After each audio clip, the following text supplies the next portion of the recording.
Hello, welcome back to Marvel Puzzle Quest with me, P.I. McLeod, and we're here on day 4007, 100 HP on it, which isn't bad for just logging in and doing a single match, but you know we do a little more than that.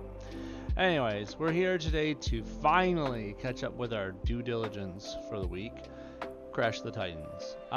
It's not like there's not plenty to do. You got your boss rush, your heroic boss rush. MPQ versus zombies is back with a new set of prizes. Same thing but new set. You got the labyrinth to roll through if you want to do the labyrinth itself, lucid wanderings, secret of truths. We did this yesterday, so if you need to go through the nodes with me, go ahead, pull up the video. It's about an hour long. All the nodes are covered except for the very last one, but hey, the last one's just a culmination of the 3 puzzles before it. All the solutions are there. Come on up and pull it up. I'm happy to help you if you need a specific, questions, quandaries. If you have any curiosities, whatever. Hey, John, how's it going, buddy? So many events. That's right. Tons of events.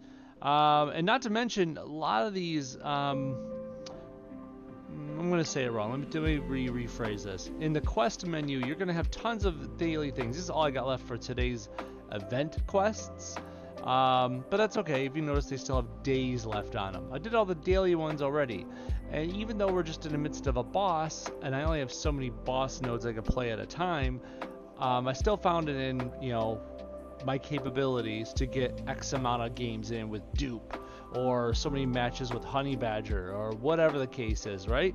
Because of, and you might not like this because I know some people don't, these labyrinth quests, Secret of Truths, Lucid Wanderings. These nodes are easy. Look at that level requirement. 5? Level 5? That's easy. In other words, you can just go in there with whoever you want. It doesn't matter who. It doesn't matter how optimal play. Get what you need done in there. If you need to, I don't know, bring even your lower level characters just so you don't one-smack people, which you're probably going to do that anyways. You could get through this. You could get a lot of enemies down, a lot of cheap stuns in with your chasm or whoever else you want to use to rely on to get your stuns. And there's plenty of these nodes. And not to mention there's multiple rewards per node, usually a token or something like that. Look, there's a standard token there, a standard token there, a standard token over here. Go ahead, milk it for your events and your quests. Anyways, that's enough of me and my PSA. Well, we're really here for the crash today. By the way, did you see this? How it looks all different in here? It's it's Headpool. Oh man, the screen's changed. Did you notice up in the upper left-hand corner? Dupe is there. Little tiny green Dupe, right above his little red skull cap that we're talking about. Right? That's a clue. Dupe is here. It's the anniversary time. Look in the bottom right-hand corner. There's his clue. Above the word extra hard, or super extra hard, there's a little bit of Dupe speak, language of his. If you don't go on social media much at all, and I don't know many people that don't anymore, but still, let's just say you haven't seen it. Those letters mean something. You can translate it into our 26-letter English alphabet, and get a word out of that. And spoiler, it's a limitless. Limb, L-I-M-B, like a limb, like an arm. Limb, it-less. L-I-M-B-I-T-L-E-S-S. Go ahead, search it up on Google. There's an actual site to go ahead and put in these codes. You can put it in a Google search, Marvel Puzzle Quest code, and you'll more than likely get this site up where you put in your in-game name and that word, and you'll get a prize. Go ahead, go do it. And they're gonna keep putting in these Dupe Speak words in different events here and there. Just sprinkle them in. Go get your prizes. Lag? There was lag, John? I didn't even notice. Why was there lag? That's weird. I don't understand that. But thank you for letting me know. That's really weird. Anyways, Crash the Titans time. Free, yes, a free head pool, that is. But yes, and we don't know who else they're gonna give us, but we know there's more codes coming, so keep it up. Crash the Titans this week is against Ronin, or 4-star Hawkeye, if I guess it's Hawkeye, right? We can count that as Hawkeye. It's the same person. He's running a 3-3-3 build, which means he is underpowered, and that's fine with us. Ronan came in the game way back. It was right around he got introduced into the MCU, right? When in the Infinity War / Endgame movies, right? Isn't that when he came in MPQ? I'm pretty darn sure of it. He came in with an okay build. It wasn't really that great then, and it's not that great now, but it's better than a lot of other characters have. So yeah, we'll take what we got.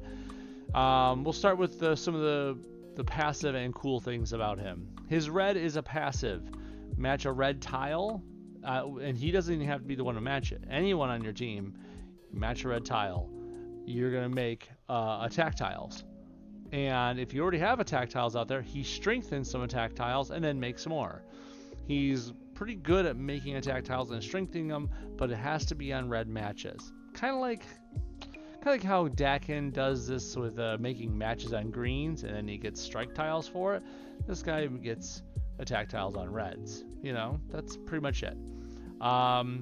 Speaking of green, you agree with the arrival estimate? Thank you. Volume but frozen video. That's what we had, John? Oh, thanks for letting me know. That's really strange. Anyways, so for his green ability, it's actually nice and cheap and can do multiple hits, but it really depends on the status of the enemy. It costs 6 green. It does like a tiny nuke. You know, nothing much for its cost. But if you down somebody with it, he hits another random enemy for the same amount of damage. But it has to down that first enemy. Now, if that second hit downs another enemy, it just so happens to down someone else, right? Then he does it a third time. Now that's where he stops. He only got 3 in the tank. You can't get more than 3 hits out of a 6 green AP for Ronin, okay? But it's pretty good if you can get that to trigger. You know, you get maybe 6 green AP saved up, and you see 1 or 2 enemies are near that health level. Go ahead, wait. Just kind of shave off some health off of this guy. Shave off health in, like, you know, green, and then you'll get 1 kill, maybe 2 kills if they randomly hit the right person, and then damage your third. If you can kill all 3, great, even better. It's a good ability, you just got to plan around it. And then finally the purple, it's okay. Tell you what, we'll get into the game and you'll see, and you can judge for yourself. It's probably his most lackluster one, but let's just go in and see it, okay? We get to use Echo Maya Lopez against him, and honestly, Echo is a little underrated. No one really talks about using her that often unless it's with one of the Winfinite builds you can use with her and MODOK together. She has a red ability that you can manipulate to create more black tiles, and those black tiles can if they get matched, and they more than likely will, can fuel MODOK's black, which makes red tiles. You can see where this is going. And then Echo gets the red, and then MODOK gets the black, and you just keep going back and forth. It can be pretty fun, and they're both semi-cheap abilities. Let's take a look at her though in more depth. The red is what she's all about, but honestly the other 2 abilities aren't that bad either. She's got a little bit extra to go into, so bear with me. Her red can be one of 3 abilities. She's not quite like Taskmaster or not even close to Dupe, but she still has a choice to make. First off is Billy Club, the one I have on her right now. For 9 red, it works just like Daredevil's Billy Club. His blue ability, 3-star Daredevil that is, except for costs a little more, but it does a lot more damage. I mean, damage period, right? Because, yeah, 3-star Daredevil doesn't do any damage with his. I had to think about that. But yeah, so you stun the target for 2 turns. You get a 3-turn red countdown. It stuns for 2 more turns when it hits 0. And it does damage when it goes off. And then it creates a new Billy Club countdown tile if you match it away, which is probably something you don't want to do, but let's just say it happens. You get 4 red AP back. If you're using Billy Club, one of your plans probably is to get 2 of them out there. Cast it once, and then cast the other one again, but not when this one has 3 turns on it. You want to wait for it to have 2 turns or 1 turns left. Then you cast a new one, and then you got 2 billy clubs going on off tempo, stunning over and over again.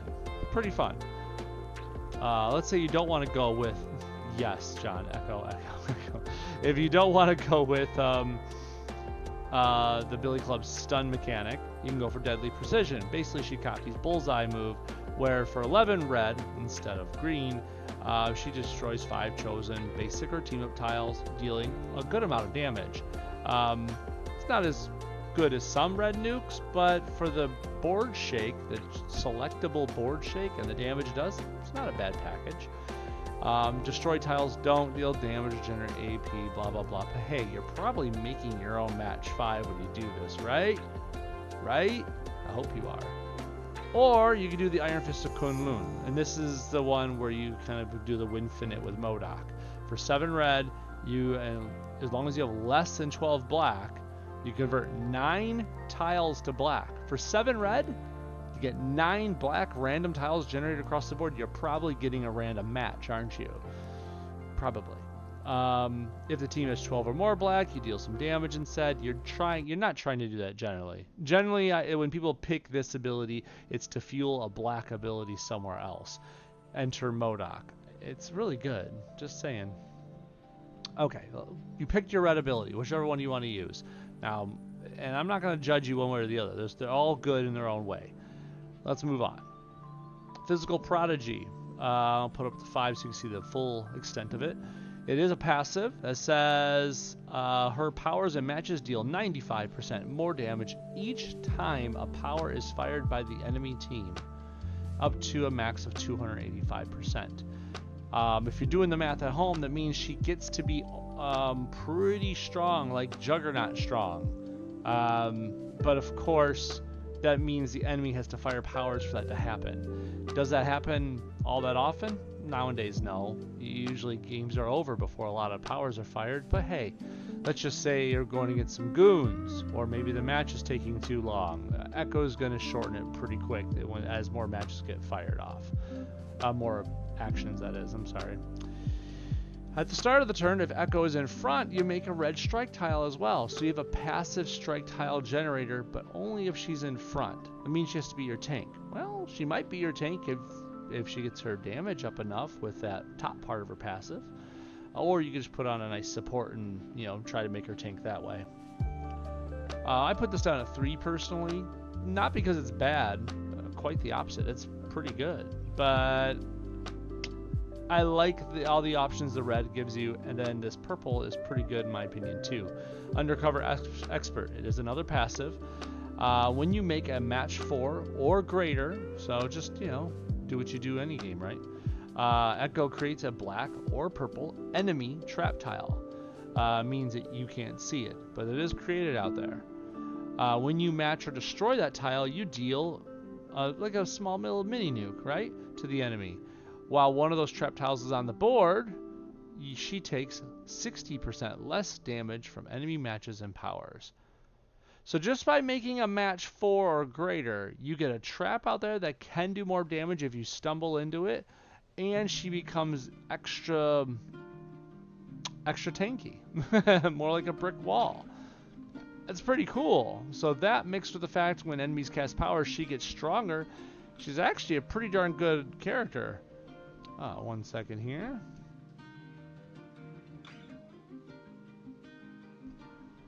There we go. So if you wanted to, between putting the Undercover Expert up to 5 and Physical Prodigy up to 5, you could make a nice passive tank-like character out of her. But of course, once again, it relies on you making a match 4 to get your defense, and the enemy casting powers for you to get your offense. I don't like to rely on all that. That's why I put the Billy Club on, put it up to 5, and I like to try to do a stun build. Or if I'm feeling like I just want to troll people all day long, throw in with MODOK and do a Winfinite with her red and his black.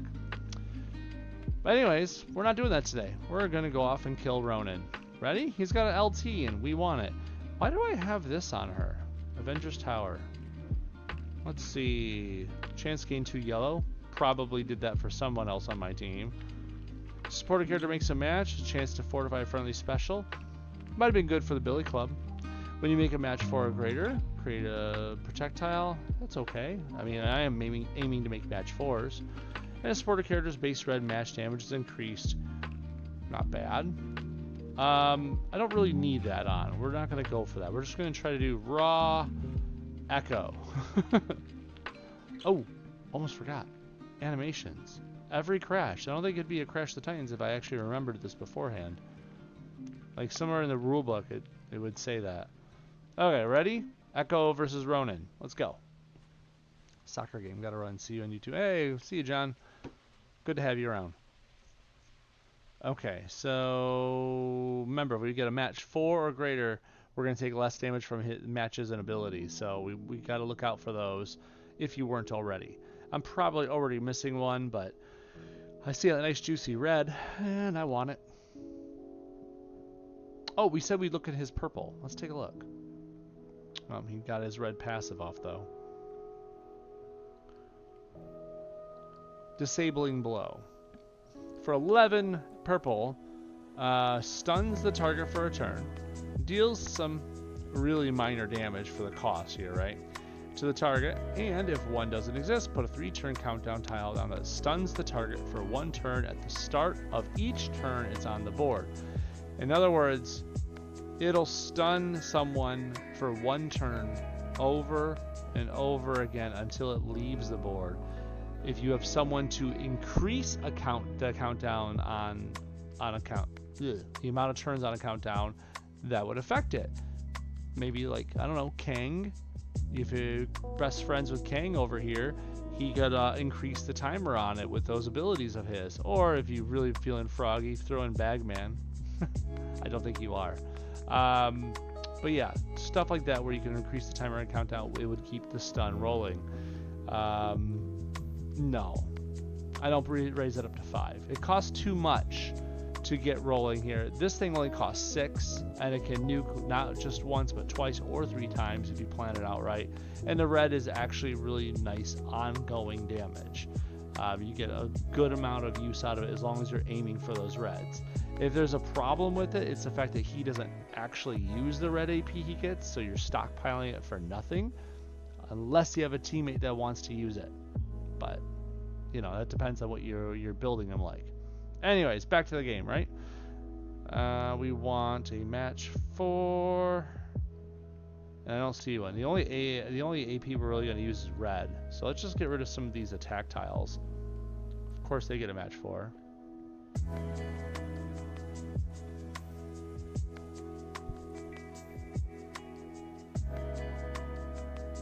I'm just setting them up match 4s, aren't I? Like, you have them. I don't need them. I'm afraid to make a match now. I'll keep giving him match 4s. We'll do this.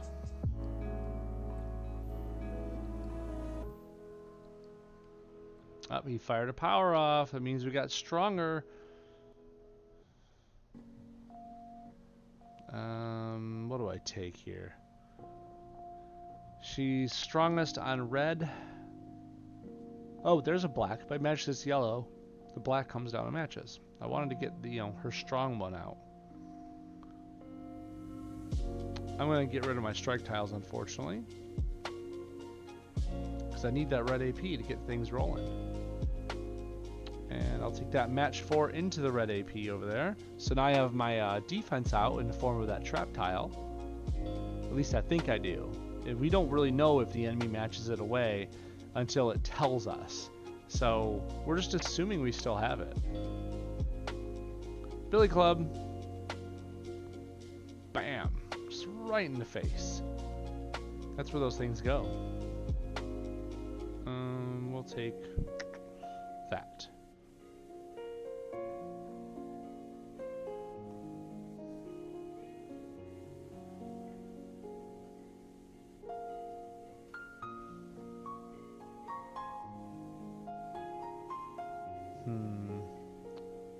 I'm trying to see if we can get... Okay, he's gonna no escape us again, huh? That's 2 times he's casted powers on us. Let's see if her ability actually talks. Oh, never mind. Billy Club finished him off. Billy Club is just nice. All there is to it, you know?